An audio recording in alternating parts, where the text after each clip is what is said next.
Sa Game 1 ng NBA Playoffs, dalawang magkaibang eksena ang agad nag-set ng tono. Isa, emosyon ang sumabog at ang isa naman, laro mismo ang napahinto. Unang clip, laban ng Cleveland Cavaliers at Detroit Pistons. Sa isang posesyon, si Duncan Robinson umatake sa loob.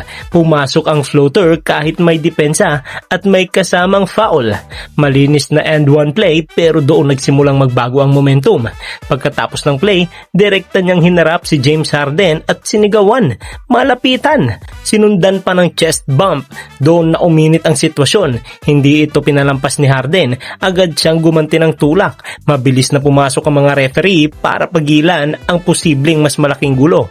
At ang naging desisyon, double technical foul sa dalawang players. Ibig sabihin, parehong may responsibilidad sa nangyaring eskalasyon.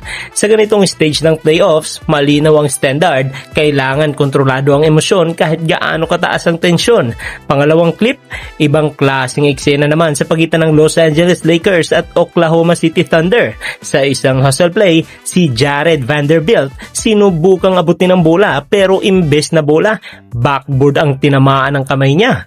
Malakas ang impact, agad na napilipit ang kaliwang pinky finger niya. Isang awkward na tama na delikado sa ganitong bilis ng laro. Kitang-kita ang sakit sa reaksyon niya habang hawak ang kamay, pati bench ng Thunder na pa-react sa tindi ng nangyari. Hindi na siya nakapagpatuloy. Agad siyang nilapitan ng medical staff at dinala sa locker room para mas masusing pagsusuri.